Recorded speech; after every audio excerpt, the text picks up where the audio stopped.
fa eo amin'izay ady amin'ny valanaretina pesta izay hatrany dia ny farany herinandro lasa teo dia nisy ny fanatanterahana asa fanadiovana tany amin'ny commune Tolagnaro ho fisorohana ity aretina pesta ity.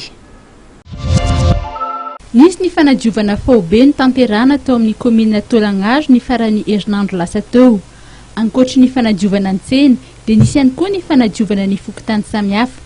Nanome tanana ny commune ny antoko HVM izay notarehan'ny mpandridra-paritra. Anao asa fanadiovana zany ny eto ambonivohitry ny Tolagnaro miaraka amin'ny fokontany 250 zany. Dia isika atao amin'ny antoko HVM zany dia manome tanana koa ny commune ambonivohitry ny Tolagnaro amin'izao fanadiovana izao.